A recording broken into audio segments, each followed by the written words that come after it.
रामू काका हमारे हासिल का कोई जुगाड़ बिठाओ ना। अरे रामू काका क्या कुएं में पड़े? हमारी खुद की जमीन को उगा रखी है। जाओ जाके सेठ धनीराम से बात करो। अरे सेठ धनीराम नहीं देगा लगान, वो तो खुद यही चाहता है हम लगान ना दे सके और हमारी सारी जमीन नीलाम हो जाए। कह रही हो बाकी ही भी दिनों उसने 200 बीघा जमीन हड़प ली गाँव वालों की। गाँव के आगे किसान मजदूर बन गए उसके खेतों में। अरे ऐसा राज तो हमने पहले कभी नहीं देखा काका। अरे हरामजादी सरकार है ये, राजा महाराजा इसके, कोर्ट कचहरी इसकी, पुलिस इसकी, हमारा तो कोई भी नहीं है इस राज में। अरे आग लगाओ इसी सरकार को। धीरे बोल भैया धीरे, दीवारों के भी कान होते हैं। अब चाहे दीवारों के कान हो चाहे नाक, जो बात सही है सो सही है। सारी जमीन लेकर किसानों का फक्कड़ बना दिए अंग्रेजी राज ने। अब और क्या ही बिगाड़ लेगा ये हमारा। इस गांव में पन्ना का बेटा हीरा कौन है? अरे मालिक, यह ना तो कोई पन्ना है और ना ही कोई हीरा। यहाँ सारे मजूर है, मजूर, कंपनी सरकार के मजूर। हम सरकार के सिपाही हैं, हमसे मजाक मत करो, ये मजाक तुम्हें बहुत महंगी पड़ेगी। बताओ इस गांव में पन्ना का बेटा हीरा कौन है? महाराज क्या अपराध हो गया हीरा से? उसने तहसीलदार साहब के सामने हेकड़ी दिखाई है।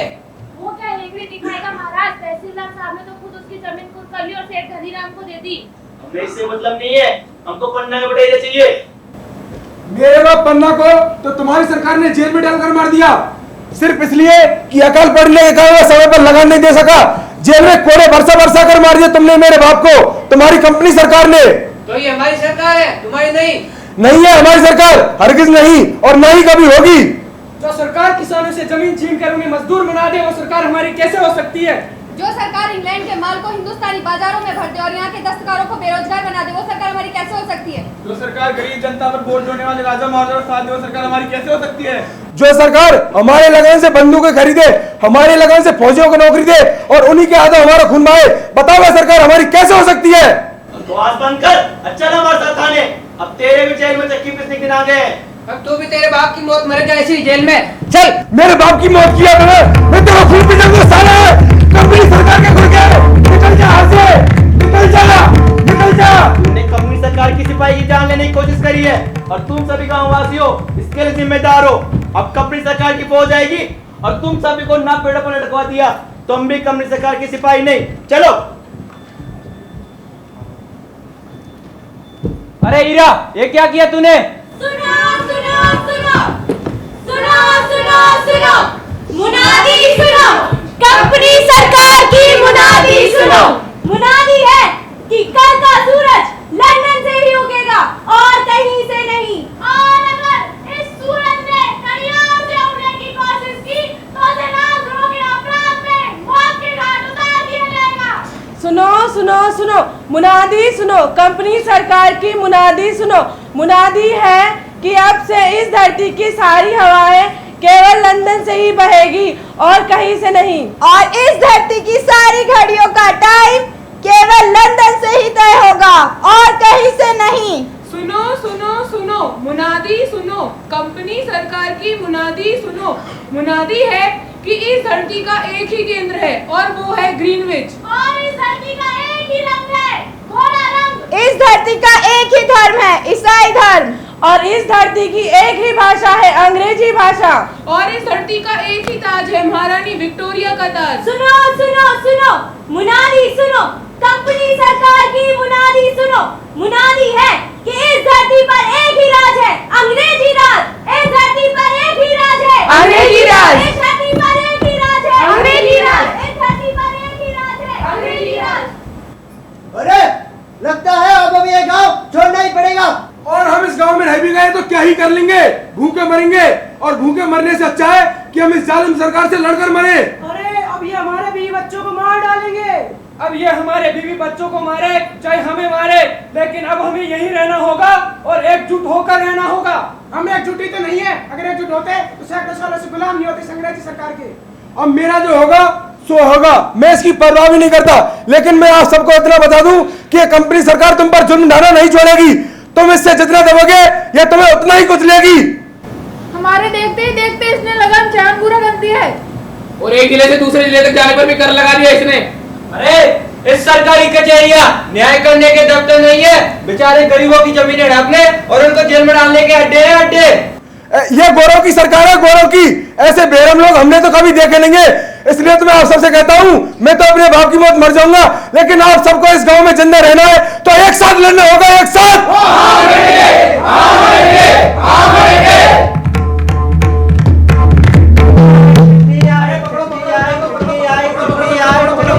अरे रुको रुको रुको, मैं सुनाता हूँ। सुनाओ।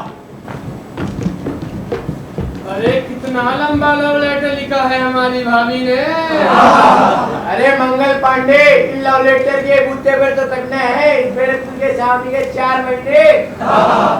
अरे ये लव लेटर नहीं है, हम जिस कंपनी सरकार के फौजी बने हुए थे उसके जुल्मों की कहानी है। क्या हुआ? खैरियत तो है सब गांव में? तुम खैरियत पूछ रहे हो गांव की, पढ़ो तो इसमें क्या लिखा है।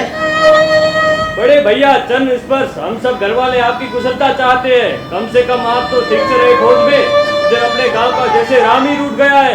पिछली बार की तरह इस बार भी पानी नहीं बरसा, गांव में अकाल पड़ गया है। आपने जो रुपए भेजे थे उनसे अनाज उतारा खरीद कर दिन काट रहे हैं, लेकिन लगान देने के लिए तो रुपए ही नहीं बचे। लगान भी जमीन गिरवी रखकर चुकाया है, लेकिन काका की जमीन और दूसरे गांव लोगों की जमीन तो खुद की हो गई है।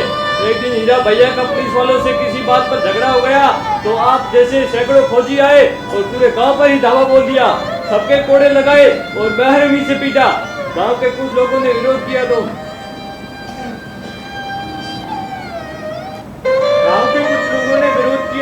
हीरा भैया सहित 4 लोगों को गोली से उड़ा दिया और उनकी लाशों को पेड़ों पे लटका दिया।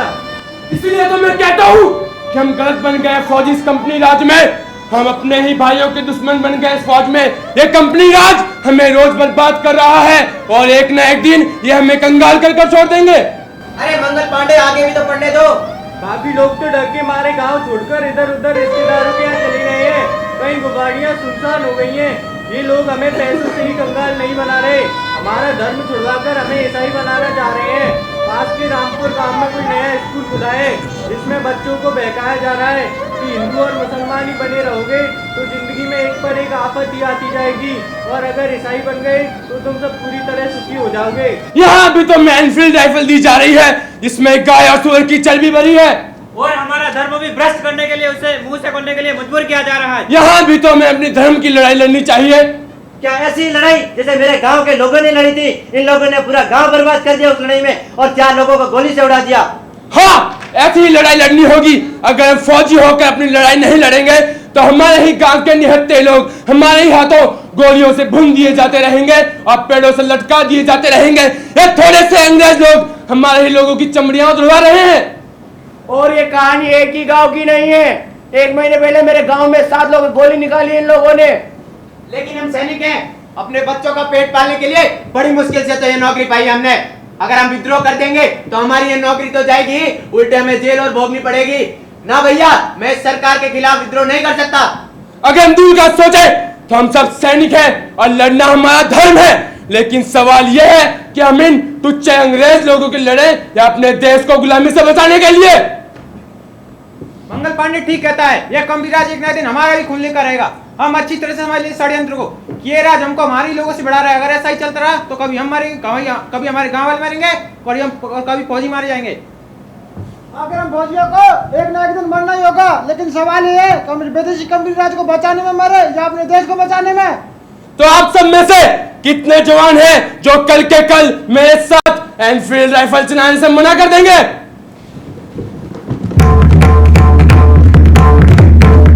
तो हम हमारे देश के लिए ये लड़ाई लड़ेंगे और हर हालत में जीत कर रहेंगे।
इसकी हमें ट्रेनिंग लेनी होगी। Yes sir. हम एनिमी को दूर से टारगेट कर सकते हैं इनसे, लेकिन इसका कारतूस मुंह से खोलना होगा। लेफ्टिनेंट बाग, इसमें गाय और सूअर की चर्बी है। तो क्या हुआ? लेफ्टिनेंट न्यूटन, हम इसका कारतूस मुंह से नहीं खोलेंगे।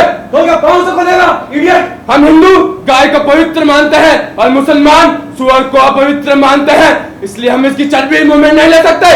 यह हमारा ऑर्डर है। तुम आर्मी का डिसिप्लिन नहीं जानते।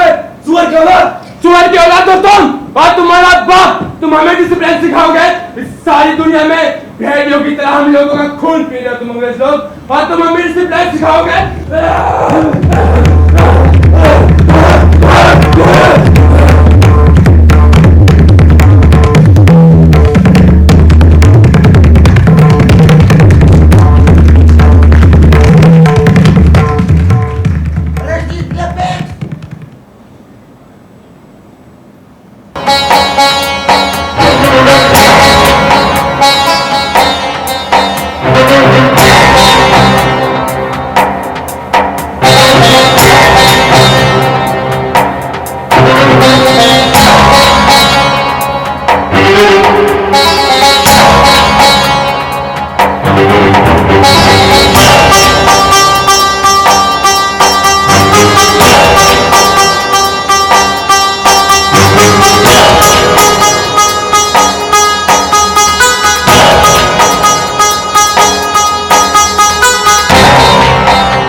अपने देश से खदेड़ नहीं होगा। इन गोरे लोगों का घमंड इन्हें बर्बाद करके रहेगा। ये खुद कुत्ते बिल्लियों की तरह लड़ेंगे, कुत्ते बिल्लियों की तरह। हमें इस कंपनी राज को अपने देश से खदेड़ नहीं होगा, खदेड़ नहीं होगा, खदेड़ नहीं होगा।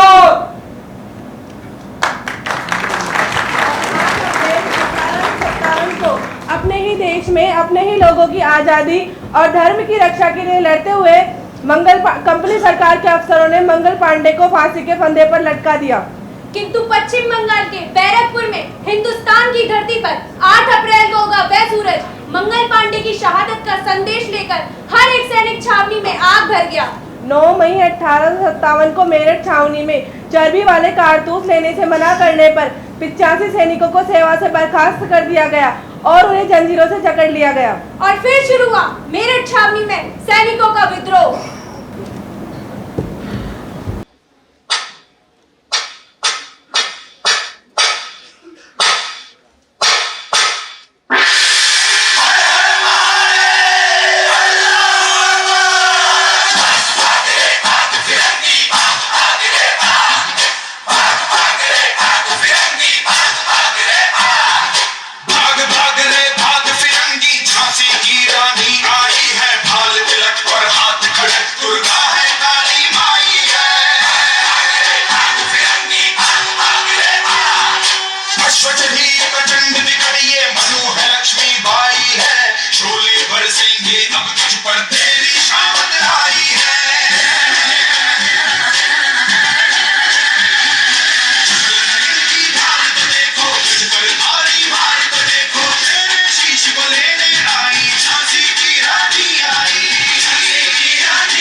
बाजीराव का दत्तक पुत्र हूँ।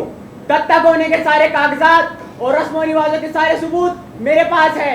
इसलिए पेशवा बाजीराव के बाद पेशवा मैं हूँ। कंपनी मेरे राज्य को अपने अधिकार में नहीं ले सकती। कंपनी का कानून होने का किसी राजा की औलाद नहीं है तो कोई भी राजा किसी को वोट नहीं ले सकता। लेकिन यह कानून सरासर गलत है। लक्ष्मी बाई, तुम होती कौन है इस कानून को गलत बताने वाली? और तुम कौन होते हो इस देश के लिए कानून बनाने वाले? लक्ष्मी, तुम तो विधवा हो और तुम्हारी तो कोई औलाद भी नहीं। इसलिए झांसी का राज्य अब तुम्हारा नहीं है, वह कंपनी के कंट्रोल में है। ये कंपनी होती कौन है झांसी पर राज करने वाली? लक्ष्मी, you must know, अब पूरे हिंदुस्तान पर ईस्ट इंडिया कंपनी का राज है। बिल्कुल नहीं, हिंदुस्तान के बादशाह तो बहादुर शाह जफर है और उन्हें दिल्ली में आजाद करवा लिया गया है। कंपनी राज की लूट से पूरे हिंदुस्तान की प्रजा तंग आ चुकी है। मैं अपने प्राणों की बाजी लगाकर भी झांसी को कंपनी राज से आजाद रखूंगी। कानपुर भी नाना साहब के अधीन रहेगा और कंपनी राज से आजाद रहेगा। अब हम हिंदुस्तान के बादशाह बहादुर शाह जफर के नुमाइंदे होंगे, कंपनी राज के नहीं। लक्ष्मी, तुम तो औरत हो और औरत होकर हमसे लड़ोगी कैसे? फिरंगियों, हिंदुस्तान की औरत केवल विक्टोरिया रानी की तरह ताज पहनने के लिए ही पैदा नहीं होती, वे अपनी कोख से शेर को पैदा करती है और खुद शेरनियों की तरह लड़ती भी है। तुम ब्रिटेन के मर्दों, अब तैयार हो जाओ एक हिंदुस्तानी औरत से युद्ध लड़ने के लिए।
विद्रोह को नजदीकी से देखा है। इन्होंने लंदन में रहकर 1866 में ईस्ट इंडियन एसोसिएशन की स्थापना की थी।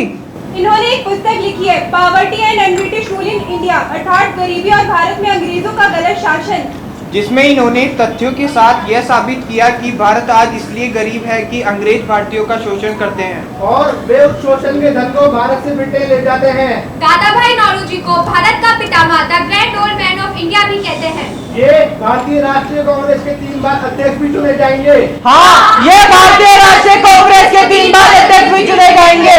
हाँ, ये भारतीय राष्ट्रीय कांग्रेस के 3 बार अध्यक्ष भी चुने जाएंगे। हाँ, ये भारतीय राष्ट्रीय कांग्रेस के 3 बार अध्यक्ष भी चुने जाएंगे। दोस्तों, यह है सुरेंद्रनाथ बनर्जी। यह पहले भारतीय हैं जिन्होंने इंडियन सिविल सर्विस की परीक्षा पास की थी, किंतु ब्रिटिश राज के उच्च अधिकारियों ने बड़े अन्यायपूर्ण तरीके से पद से हटा दिया गया।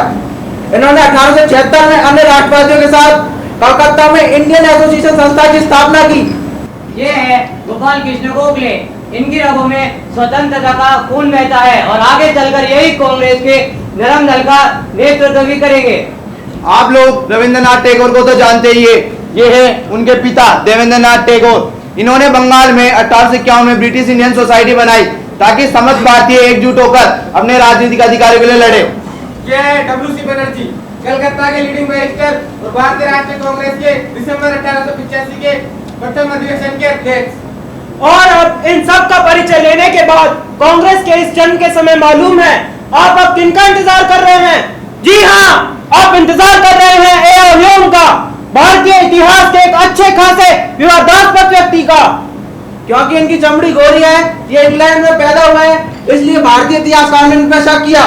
क्योंकि इन्हें ब्रिटिश राज के खिलाफ इन्होंने कांग्रेस का गठन किया, एक सेफ्टी बॉल की तरह। और ब्रिटिश इतिहासकार पर इसलिए शक करते हैं कि इन्होंने कांग्रेस को बनाकर ब्रिटिश के दमनात्मक प्रहार से इंडिया को बचा लिया है, तड़ित चालक की तरह। आज इन सब संदेहों और विवादों के बीच आप सब लोगों के बीच ये अपने दिमाग का सच बयान करना चाहते हैं। जब दुनिया में सब लोग एक जैसे नहीं होते तो आप ही बताइए सभी अंग्रेज एक जैसे कैसे हो सकते हैं? लेकिन इतिहास में तमीज होनी चाहिए कि वे ए.आर. ह्यूम और जनरल डायर में फर्क करना सीखे, मौलाना अबुल कलाम और मोहम्मद अली जिन्ना में अंतर करना सीखे। इन्होंने अपने देश इंग्लैंड के लोगों से अपील करते हुए लिखा है कि अंग्रेजों, आपका पेट अच्छी तरह से भरा हुआ है, आप मजे की जिंदगी जी रहे हैं, तो आप भारत के संघ की जनता की भूख का अनुभव कैसे कर सकते हैं? क्या आपको पता है भारत के गरीब लोगों के हिस्से में है मेहनत और केवल मेहनत, भूख और केवल भूख, बीमारी और केवल मौत।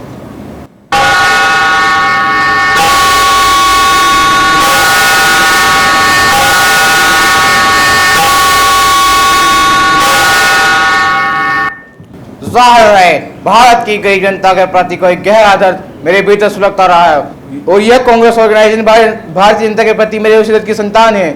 इसलिए तो मैं अपने देश के ब्रिटिश नौकरशाही ने कांग्रेस को कुचलने के लिए मुझे इंग्लैंड भेजने का प्रस्ताव किया है।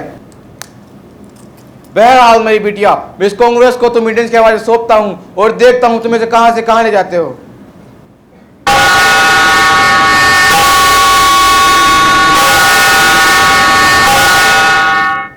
मिस्टर गोखले, भारत का व्यक्ति शांति के साथ मेहनत करता है, शांति के साथ जीता है और शांति के साथ मर जाता है, और यह सब ब्रिटेन के शोषण परक शासन के कारण ही हो रहा है। हमें भारत को सूदखोरों से बचाना है। हमें कृषि बैंक चाहिए, हमें अस्पताल चाहिए, हमें स्कूल चाहिए। दादा भाई नौरोजी, हमारी मनुष्यता मानवता की 3 ऊंचाइयों को चुना चाहती है। ये ब्रिटिश राज हमें वहां तक पहुंचने ही नहीं देगा। हमारी प्रशासकीय और सैनिक योग्यताएं धीरे धीरे नष्ट हो जाएगी। हम अपने ही देश में लकड़ी काटने वाले या कुएं से पानी निकालने वाले के रूप में मजदूर बनकर रह जाएंगे। मैंने रूसो को पढ़ा है, वह कहता है कि मनुष्य स्वतंत्र पैदा हुआ है, किंतु व्यवस्था ने उसे बेड़ियों में जकड़ा है। और यह गलत है कि भारतीयों को विदेश में क्या तो गुलाम रहना लिखा है, और यह भी गलत है कि भारतीयों का धर्म और सामाजिक जीवन यूरोप की तुलना में पतित और असभ्य है। लेकिन देश में मन स्तर पर बैठे हुए जनता में गहरा अज्ञान है। हमारी जनता इस समय और प्रकार के परिवर्तन की विरोधी है। वह आजादी के मूल्य को तो समझते ही नहीं है। किंतु राजनीतिक सच ये है कि भारत का शासन भारतीयों के हित में ही चलना चाहिए। लेकिन ये भारतीयों के हित में चल ही कैसे सकता है जब तक इसमें कुछ भारतीयों की भागीदारी ना हो। बिल्कुल गोखले साहब, हम अपनी राजनीतिक आजादी के लिए अंग्रेजों से अभी सीधी लड़ाई नहीं लड़ सकते। अभी हमें लोगों में राष्ट्रीयता की भावना को जगाना चाहिए और उस भावना को मजबूत करना चाहिए। लेकिन कुछ भी हो, हम फिर लड़ेंगे और जीतेंगे। हर हाल में जीतेंगे। हम जिएंगे या मरेंगे, लेकिन हर हाल में जीतेंगे। हाँ, हमारा हाल में जीतेंगे। हर हाल में जीतेंगे। वंदे मातरम, वंदे मातरम, वंदे मातरम।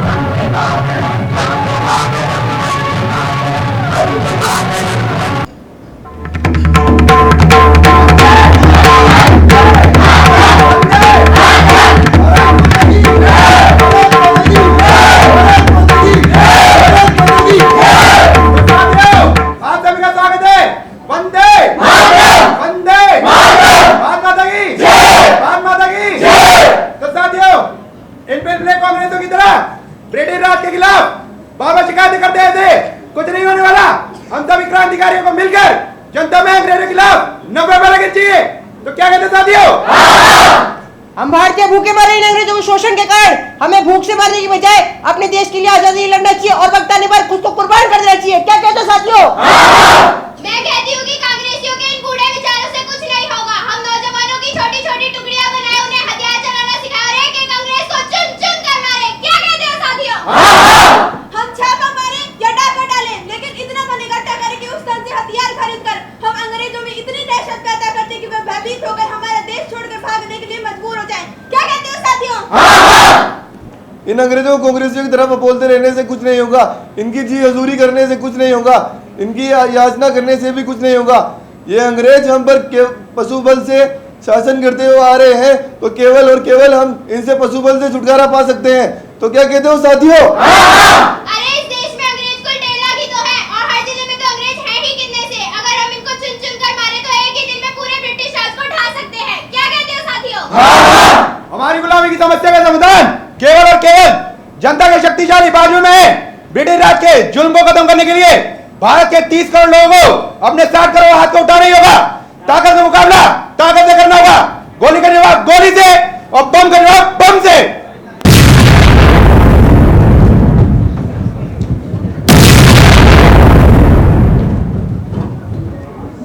1897 में चापेकर बंधुओं ने पूना में फ्लैग कमिश्नर रैंक की हत्या कर दी। 1907 में बंगाल में लेफ्टिनेंट गवर्नर को मारने की कोशिश की। 30 अप्रैल 1908 को खुदीराम बोस और प्रफुल्ल चाकी ने मुजफ्फरपुर के वरिष्ठ अधिकारी जेम्स फोर्ड की बग्गी पर हमला कर दिया। फोर्ड उस समय वहां नहीं थे, सो बच गए, मगर लेडी कैनेडी मारी गई। और 23 दिसंबर 1912 को दिल्ली के वायसराय लॉर्ड हार्डिंगटन पर बम फेंका गया। वायसराय घायल हो गया और उसका अंगरक्षक मारा गया।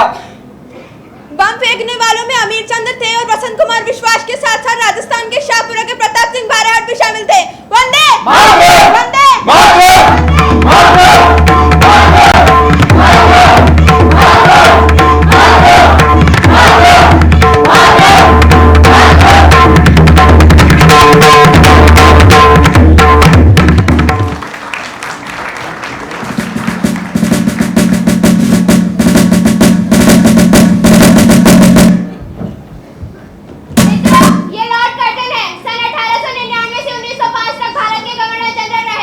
इनके वक्त में भारत में 50 लाख लोग अकाल में मारे गए।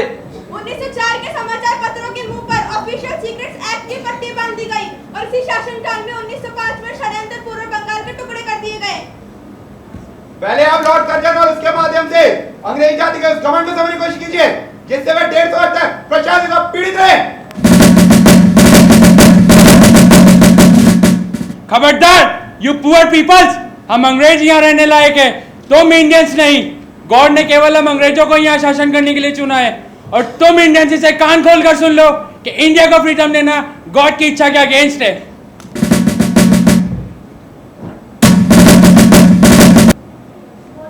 गोखले जी जिंदाबाद, गोखले जी जिंदाबाद, गोखले जी जिंदाबाद, गोखले जी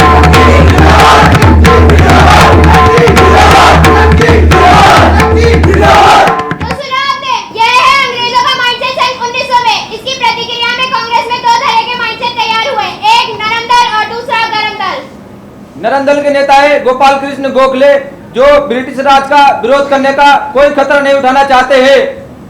और गरम दल के प्रतिनिधि है बाल गंगाधर तिलक, जो सोचते हैं कि अंग्रेजों से विद्रोह होने पर ही हमें स्वतंत्रता प्राप्त होगी।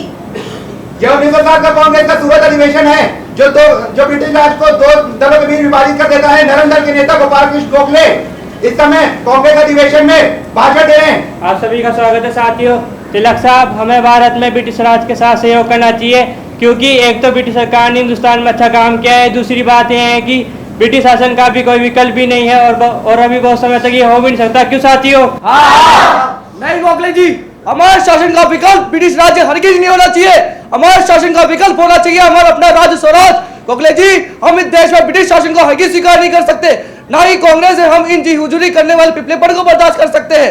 हमारी कांग्रेस सन 1906 में स्वराज का फैसला किया था और हम इस फैसले से कदे भी नहीं हट सकते। आप नरमपंथियों की नीति विनाशकारी है और हम आपकी बात से कतई सहमत नहीं है। हम स्वराज चाहते हैं और स्वराज आप नरमपंथियों के समझौते से नहीं आएगा। स्वराज हमारे अपने संघर्ष से आएगा। क्या कहते हो साथियों? तिलक कांग्रेस की उस आग को जगाए जिसमें जलकर राख हो जाएंगे। ये देशभक्ति नहीं देशद्रोही है और इन्होंने अपना मुंह काला करा लिया है। भगवान बचाए से हमें देशभक्तों से। गोखले जी, गोखले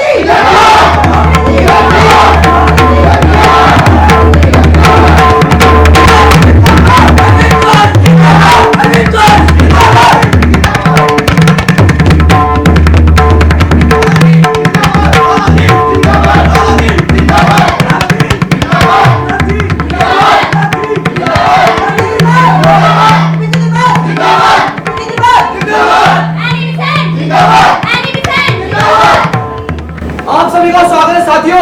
सभा शुरू की जाए। अरविंद जी, आप सभी मुझे मैं ऋषि अरविंद के नाम से ज्यादा जानते हैं, किंतु मेरा नाम है अरविंद घोष। भारतीय क्रांतिकारी आंदोलन के बीच मेरे दिमाग की नसों में बहते। मेरा मानना है कि हमारे सभी आंदोलनों का एकमात्र लक्ष्य है स्वतंत्रता। राष्ट्रीयता में एक धर्म है जो भगवान से आता है। राजनीतिक स्वतंत्रता हमारे लिए ऑक्सीजन है और आजादी हमारी सांस। अगर हमें जिंदा रहना है तो हमें आजादी चाहिए। विपिन चंद्र पाल जी, आजादी के बारे में आपके क्या विचार है? अरविंद घोष, मैं आपसे स्पष्ट कहना चाहता हूं कि आज मुझे सरकार कहे ये लो स्वराज, तो मैं कहूंगा ऐसी मेहरबानी के लिए धन्यवाद। मैं ऐसी कोई चीज नहीं लेना चाहता जो मैंने अपने खुद के हाथों से प्राप्त नहीं की हो। लाला लाजपत राय पंजाब के साथ आजादी के बारे में क्या विचार रखते हैं? अरविंद बाबू, मैं स्पष्ट कहना चाहता हूँ, हमें भीख मांगने से कतई नफरत है। हम अंग्रेज सरकार की अपील करने वाले लोगों का मुंह हम बंद करें और भारतीय जनता के लिए अपील करने वाले लोगों का मुंह खोलें और हम सरकार से भीख मांगना बंद करें। तिलक महाराज, मास्टर लोग इस बारे में क्या सोच सकते हैं? लाला लाजपत राय, हमारी स्पष्ट मान्यता यह है कि हमारी समस्याओं का समाधान अंग्रेजों से प्रार्थना करते रहने से नहीं होगा, बल्कि उनका बहिष्कार करने से होगा। हालांकि हमारे पास हथियार नहीं है, किंतु हमें हथियारों की आवश्यकता भी नहीं है। बहिष्कार हमारा जबरदस्त राजनीतिक हथियार है। हम जिस दिन अपने पांव पर खड़ा सीख जाएंगे, स्वराज आ जाएगा। स्वराज मुझे अंग्रेजों के घेरत के रूप में नहीं चाहिए। स्वराज मेरा जन्मसिद्ध अधिकार है। स्वराज मेरा जन्मसिद्ध अधिकार है। क्या कहते हो साथियों?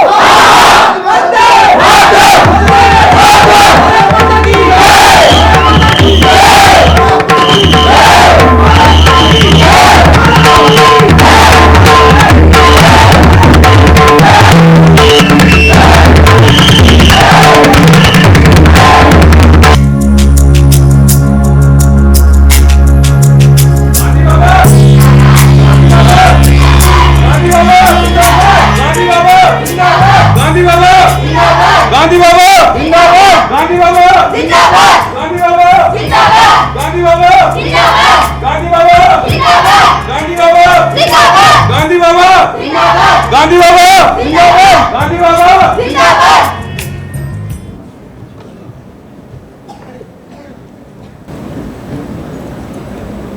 ये व्यक्ति जो मंच पर खड़े हैं, मालूम है कौन है? ये है मोहन। अरे आप नहीं जानते मोहन को? ये अरे मेरे भाई बहनों, ये है मोहनदास, पिता का नाम करमचंद और इनका खानदानी नाम है गांधी। तो ये है मोहनदास करमचंद गांधी। आप इनको इस पोशाक में देखने की आदि नहीं है। काफी कपड़े जो इन्होंने पहन रखे हैं, सच तो ये है कि इन्होंने इस देश की हकीकत को नहीं जाना है। उसे जिस दिन जान जाएंगे लंगोटी में आ जाएंगे।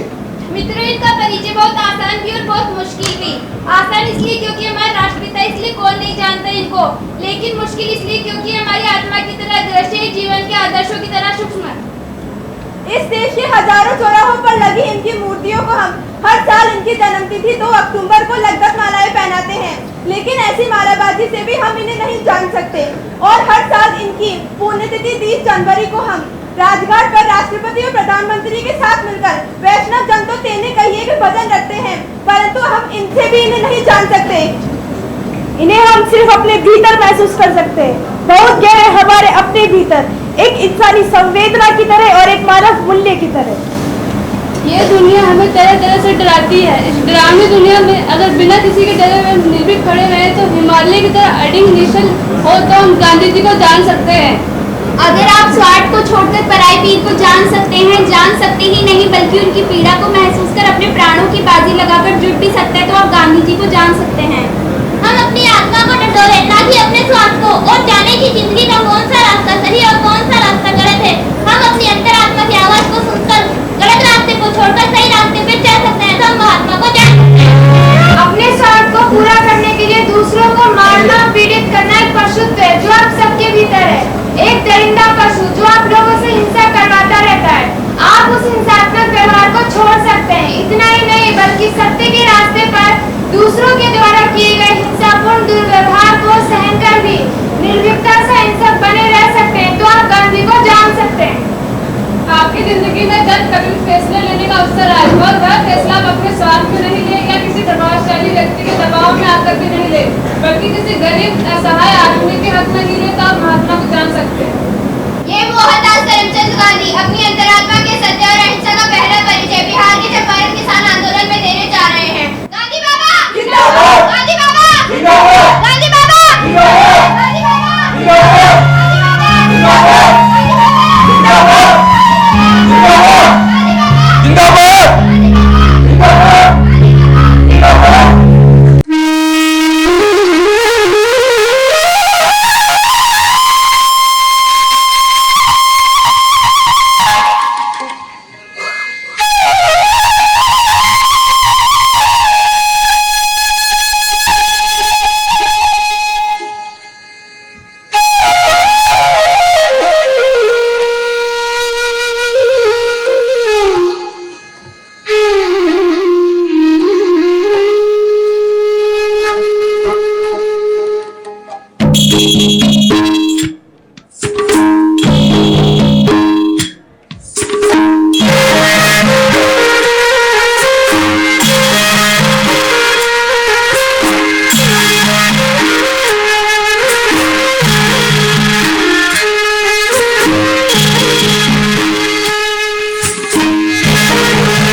चावल नहीं नील बोओगे।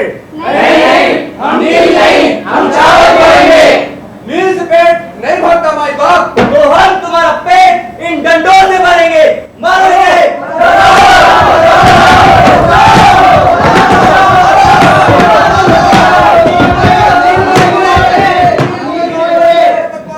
ध्यान से सुन लो, तुम सभी चंपारण के किसान चावल नहीं नील बोओगे, वरना तुम सबको जेल में डाल देंगे। तुम सब जेल में चक्की पीसोगे, समझे?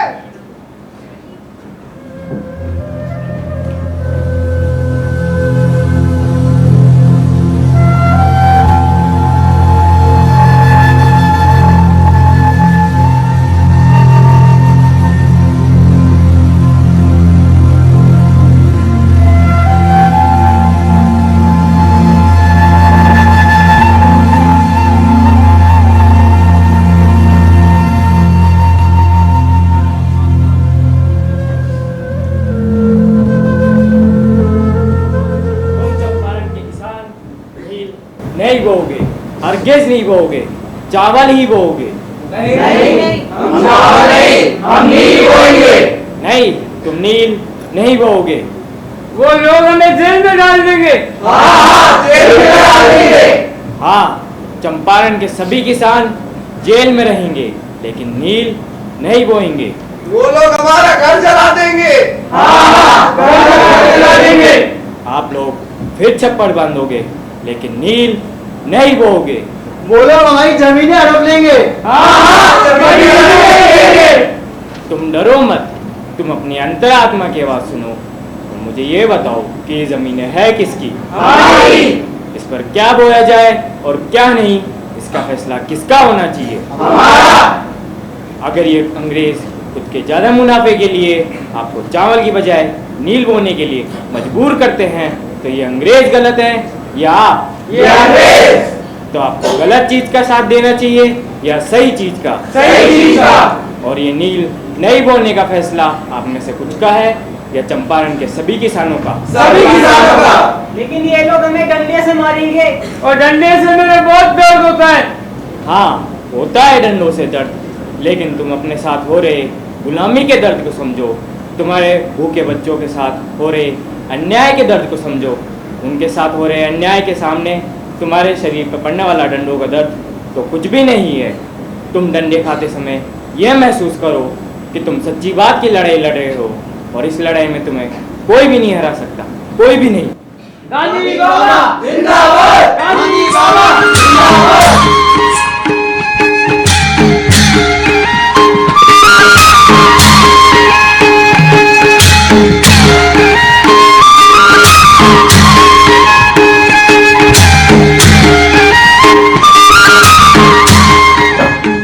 बदमाशों, तुम फिर चावल बोने लग गए।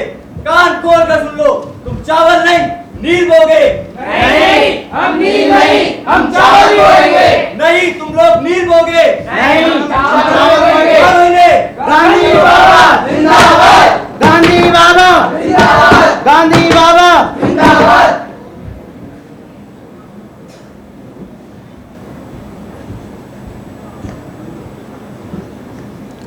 चंपारण के इस किसान आंदोलन से मेरे जहन में दो बातें स्पष्ट रूप से साफ हुई है। पहली बात, इस दुनिया में किसी भी ईमानदार इंसान का सपना क्या होना चाहिए? सपना कोई पद, प्रतिष्ठा या पैसा प्राप्त करना नहीं होना चाहिए। सपना सत्य और अहिंसा का मार्ग अपनाकर ऐसे ही गरीब लोगों के लिए लड़ाई लड़ना होना चाहिए। मुझे अपने जीवन के अंतिम समय तक ऐसे ही गरीब लोगों के लिए लड़ाई लड़नी है। और दूसरी बात जो मुझे स्पष्ट हुई है वह यह है कि अगर मुझे इन गरीब लोगों के लिए लड़ाई लड़नी है और ये नंगी पीठ वाले गरीब लोगों के लिए लड़ाई लड़नी है, तो मेरी पीठ पर ये भारी भरकम कपड़े शोभा नहीं देते हैं। जन तो तेरे कहिए जे पीड़ पराई जाने रे। वैष्णव जन तो तेरे कहिए जे पीड़ पराई जाने रे। पर दुख है उपकार करे तो ये, पर दुख है उपकार करे तो ये, मन अभिमान न करे रे। वैष्णव जन तो तेरे कहिए जे पीड़ पराई जाने रे। वैष्णव जन तो तेरे कहिए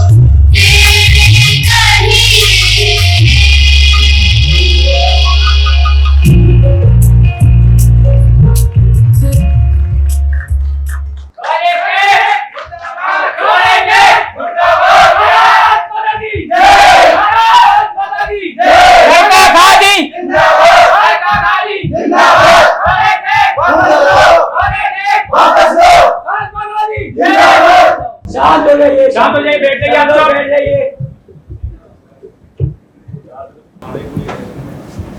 दोस्तों, 1919 की आज 13 अप्रैल है। आज बैसाखी के इस पवित्र दिन पर यहाँ अमृतसर के जलियांवाला बाग में हम हमारे सैफुद्दीन किस्लू और डॉक्टर सत्यपाल की गिरफ्तारी का विरोध करते हैं। विरोध करते हैं। अंग्रेजी राज ने बम्बई, मुंबई, कलकत्ता और दिल्ली में हमारे सभी निहत्थे स्वयंसेवक पर लाठियां बरसाई है और गोलियां दागी है। आज हम हमारे जलियांवाला बाग से सभी देशवासियों को यह संदेश देना चाहते हैं कि हम अंग्रेजों का क्रूर अन्याय बर्दाश्त नहीं करेंगे। नहीं करेंगे।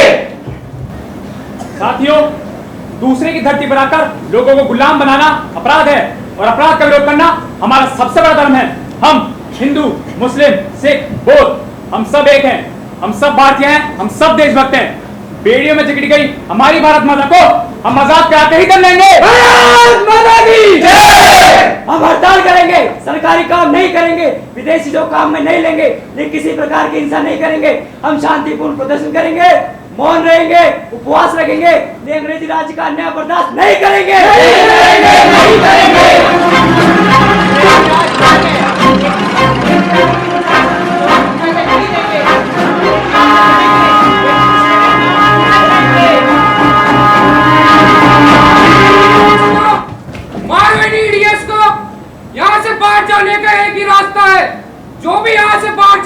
कोशिश करे उसे गोलियों से भून दो।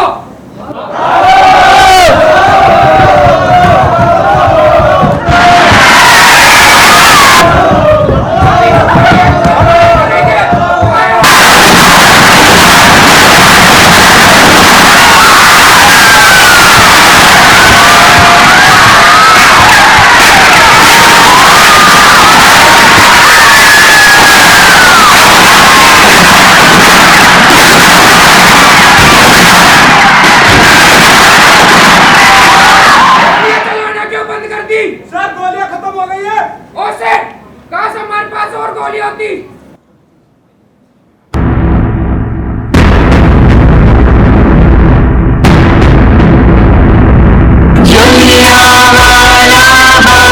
खून से सना पड़ा है, यहाँ को किला नहीं ताब है शोर मचाते। आज यहाँ धीरे से आना, यह है शोक की समाधि, यहाँ मत शोर मचाना। वायु चले तो मंद चाल से मुझे चलाना।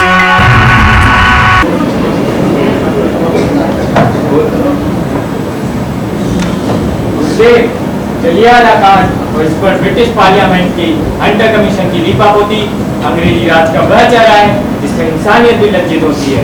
अब इस देश के बच्चे बच्चे को अपने मन, वचन और कर्म से असहयोग करना है। अब हम पूरे देश में असहयोग आंदोलन चलाएंगे। मैं अंग्रेजी राज की इस क्रूरता का विरोध में अंग्रेजी राज द्वारा केसरे हिंद की उपाधि को लौटाकर करता हूँ। महात्मा जी, ब्रिटिश सांसद ने जनरल डायर को दंड देने के बजाय उल्टा उसे सर की उपाधि से विभूषित किया है। इसलिए अंग्रेजों द्वारा दी गई सर की उपाधि को धारण करना मेरे लिए लज्जाजनक है। मैं अंग्रेजों द्वारा दी गई अपनी सभी विशिष्ट उपाधियों को त्याग कर आज मैं अपने उन देशवासियों के साथ खड़ा होना चाहता हूँ जो अंग्रेजी राज द्वारा सामान्य मनुष्य का जीवन जीने के लिए भी अपमानित किए जाते हैं। मैं मोतीलाल नेहरू अब से इन अंग्रेजों के सरकारी न्यायालयों में वकालत नहीं करूंगा और मेरे साथी देश बंधु चित्तरंजन दास, सरदार पटेल, श्री राजगोपालाचारी, राजेंद्र प्रसाद, आसिफ अली आदि वकील भी इन सरकारी न्यायालयों में वकालत नहीं करेंगे और हम सभी साथी वकील मिलकर इन सरकारी न्यायालयों को नहीं चलने देंगे।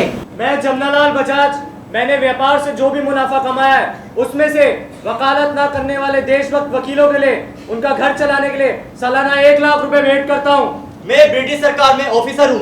यह सरकार मेरे देश की गरीब जनता पर मेरे द्वारा अन्यायपूर्ण कानून लागू करवाती है। मैं अब इस क्रूर सरकार के जनता विरोधी कानूनों से मत नहीं हो सकता, इसलिए मैं इस सरकारी नौकरी से इस्तीफा देता हूँ। हम देसी चीजें ही खाएंगे, देसी कपड़े ही पहनेंगे, हर विदेशी वस्तु का बहिष्कार करते हैं। हम ब्रिटिश सरकार द्वारा खोले गए कॉलेजों में नहीं पढ़ेंगे। हम हमारे देशवासियों द्वारा खोले गए कॉलेजों में पढ़ेंगे। काशी विद्यापीठ, बनारस विद्यापीठ, गुजरात विद्यापीठ, जामिया मिलिया यूनिवर्सिटी में ही पढ़ेंगे। हम इन अंग्रेजों द्वारा खोले गए कॉलेजों में नहीं पढ़ेंगे। हम अंग्रेजी सरकार का विरोध करेंगे और हमारा ये विरोध अब केवल शहरों तक सीमित नहीं रहेगा। ये विरोध हम गांव-गांव फैलाएंगे। अब कोई भी हिंदुस्तानी अपने अपमान को बर्दाश्त नहीं करेगा। हम सभी हिंदुस्तानी अंग्रेजी राज का विरोध करने की शपथ लेते हैं। हम शपथ लेते हैं कि हम हड़ताल करेंगे, हम प्रदर्शन करेंगे, हम विदेशी चीजें नहीं पहनेंगे, हम घर घर जाकर सूट काटेंगे और खादी पहनेंगे, विदेशी चीजें पहनकर अपने शरीर का अपमान नहीं करेंगे। भारत माता की जय। हम सरकार का जुल्म हरगिज़ बर्दाश्त नहीं करेंगे। हिंदुस्तान गांव में बसता है। हम गांव-गांव जाएंगे और लोगों को समझाएंगे कि हम लाठी खाएंगे, हम जेल जाएंगे, लेकिन अंग्रेजी सरकार द्वारा किए जाने वाले अन्याय को हरगिज़ बर्दाश्त नहीं करेंगे। इस सारे दौर में हम लाठी खाएंगे, हम जेल जाएंगे, हम अनशन करेंगे, किंतु हिंसा नहीं करेंगे। अंग्रेजी सरकार द्वारा भारत माता की जय। भारत माता की जय। दुनिया की आज़ादियों के इस लंबे इतिहास में गांधी जी का सविनय अवज्ञा आंदोलन एक अद्भुत प्रयोग था। इस आंदोलन में 40 लाख स्वयंसेवक तैयार किए गए और 20,000 चरखे बनाए गए। इस आंदोलन में सरकारी न्यायालय वकीलों से खाली हो गए, सरकारी विद्यालय विद्यार्थियों से खाली हो गए और सरकारी कार्यालय कर्मचारियों से खाली हो गए। सभी जगह सभाएं हुई, प्रदर्शन हुए, गिरफ्तारियां हुई। 25,000 लोगों को गिरफ्तार कर लिया गया और 3,000 लोगों को जेल में डाल दिया गया। लेकिन इस सभी लोगों के आंदोलन के दौरान 74 गाँव में हिंसा हो गई। जनता के इस उग्र जुलूस ने 74 गाँव के थाने को आग लगा दी, जिसमें 5 मुस्लिम जल मर गए। चोरी किसानों आवाज दो, आवाज दो, चोरी किसानों आवाज दो, आवाज दो, आवाज दो, आवाज दो। भारत माता की जय, भारत माता की जय।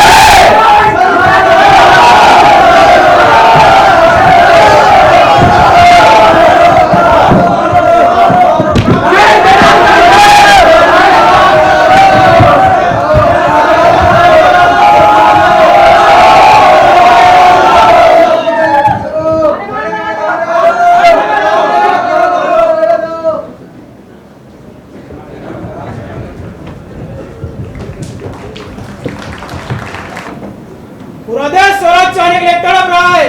लोगों के सीने में आजाद होने की आग सुलग रही है, लेकिन ये आग चोरी चोरा गांव की तरह हिंसा के रूप में बाहर आ गई तो अंग्रेज हमारे आंदोलन कुचल देंगे।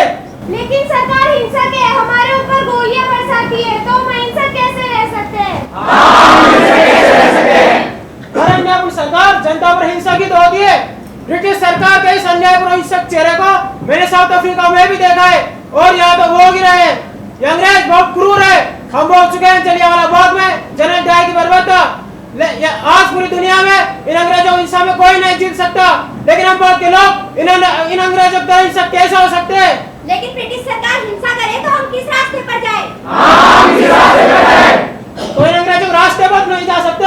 हर इस नहीं, हम बात के लोग पश्चिम नहीं बनना चाहते। पश्चिम का रास्ता स्वाद का सगड़ा रास्ता है, वही सा क्रूर रास्ता है, सबके विनाश का रास्ता है, युद्धों का रास्ता है। हम बात के लोग सदियों से चले आ रहे सत्य और अहिंसा के विशाल मार्ग को नहीं छोड़ सकते। हालांकि हमारे कार्यकर्ता इस अहिंसा के विशाल मार्ग को नहीं छोड़ सकते।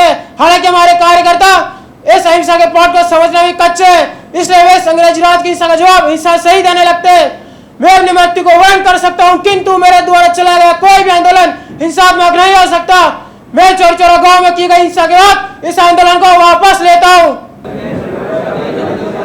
गांधी, ब्रिटिश सरकार के विरोध में जनता को भड़काने के आरोप में आपको अरेस्ट किया जाता है।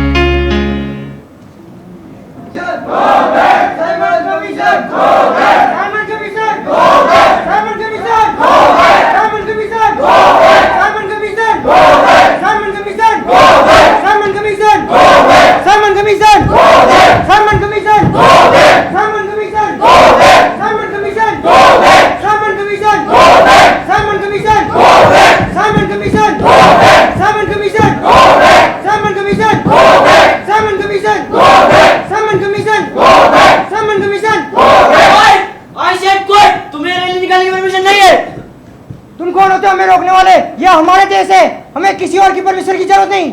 यू ब्लडी इंडियंस, हमसे जुबान लड़ाओगे? ऑफिसर्स, लाठी चार्ज!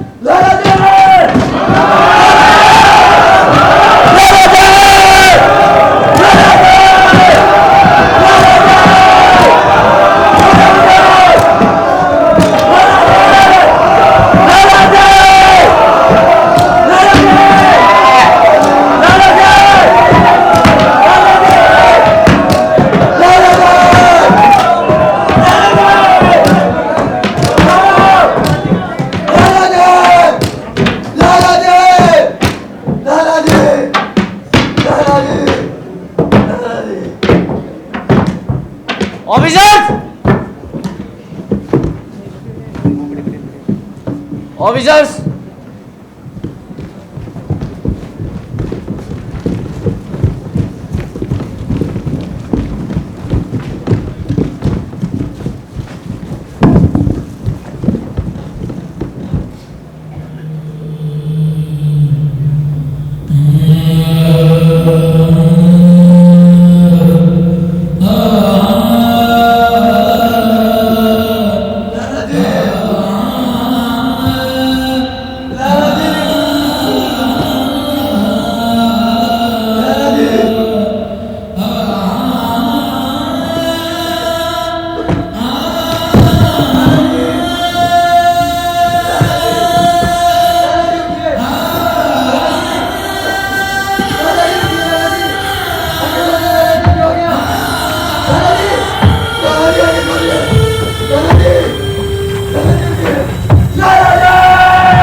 सरकार की पुलिस ने मुझ पे लाठियों से वार किया है। मैं चैलेंज करता हूँ, ये लाठियाँ एक दिन इस सरकार को ले डूबेगी। मैं घोषणा करता हूँ, मुझ पे जो लाठियाँ पड़ी है वे भारत में अंग्रेजी राज्य के ताबूत की अंतिम कील साबित हो।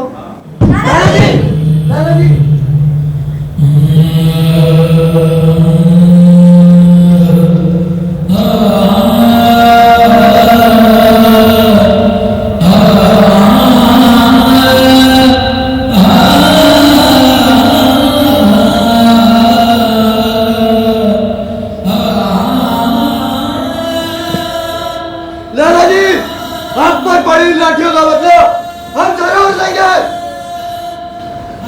लाला जी, आप पर पड़ी लाठियों का बदला इस देश का नौजवान लेगा।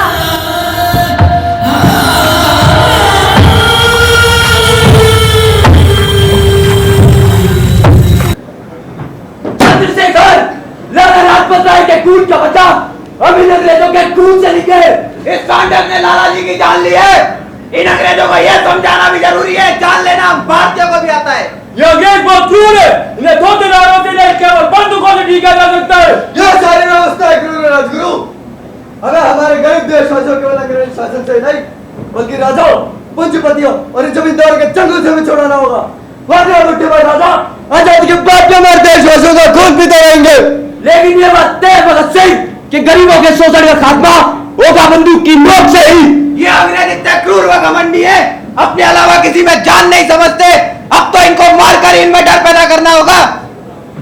लेकिन सबसे पहले स्टैंडर्ड को निकालने लगाना होगा।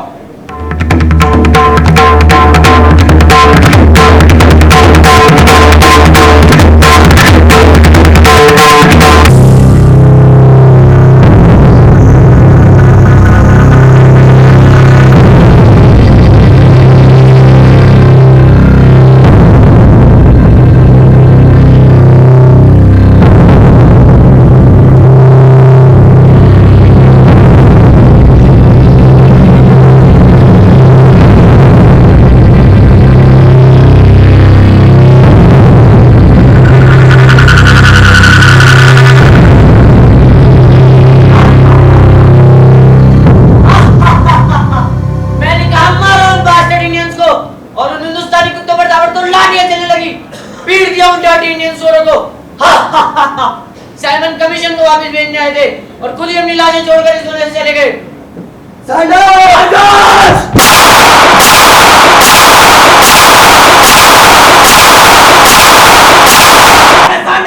भगत सिंह निकलो, ये भगत सिंह की साजिश नहीं है।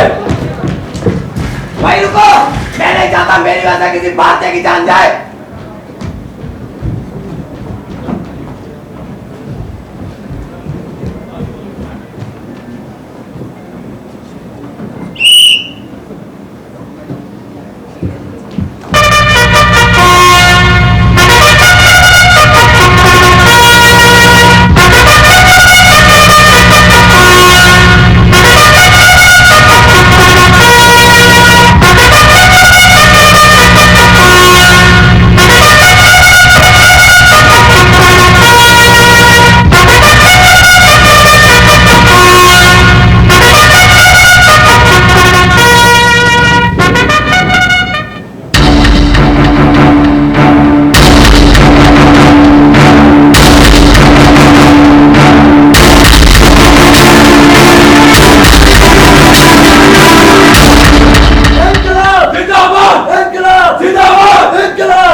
हम दुनिया को बताना चाहते हैं कि अंग्रेज सरकार हम पर लगातार अन्याय करती आ रही है, मगर अब हिंदुस्तान की जवानी इसे बर्दाश्त नहीं करेगी।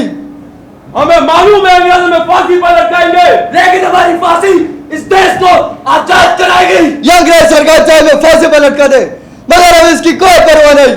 हम नौजवानों ने संघर्ष में खुशी से भाग लिया है, हिम्मत से भाग लिया है, और फांसी पर लटक जाने पर हमें गर्व है। भारत के नौजवान को ऐसी हिम्मत पर गर्व है। लंदन में बैठे बिटे सरकार काट काट कर सुन ले।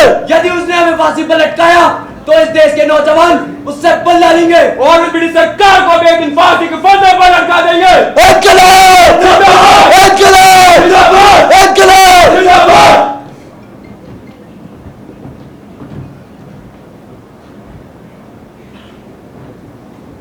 ब्रिटिश राज से विद्रोह करने के जोर पे भगत सिंह, राजगुरु और सुखदेव को फांसी की सजा सुनाई जाती है, to be hanged till death.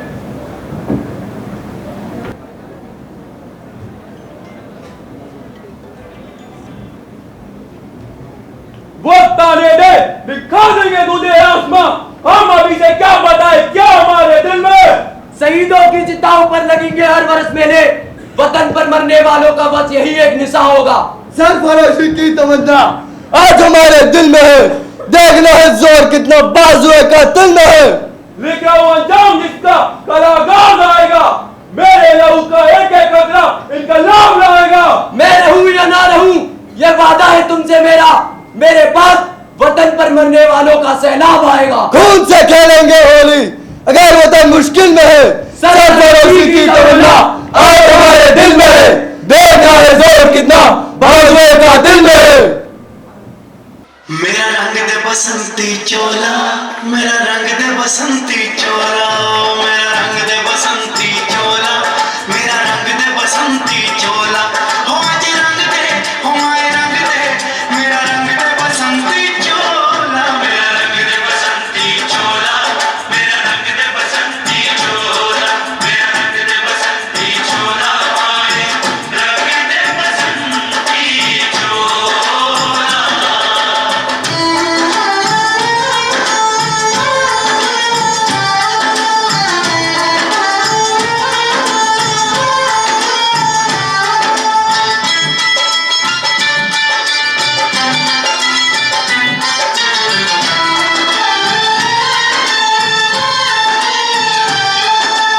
आजादी को चली बहाने दीवानों की टोलियां, आजादी को चली बहाने दीवानों की टोलियां।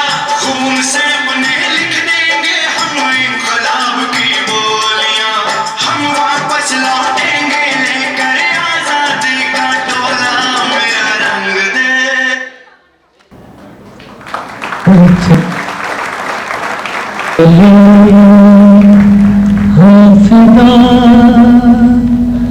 जानो तन साथियों अब तुम्हारे हवाले वतन साथियों।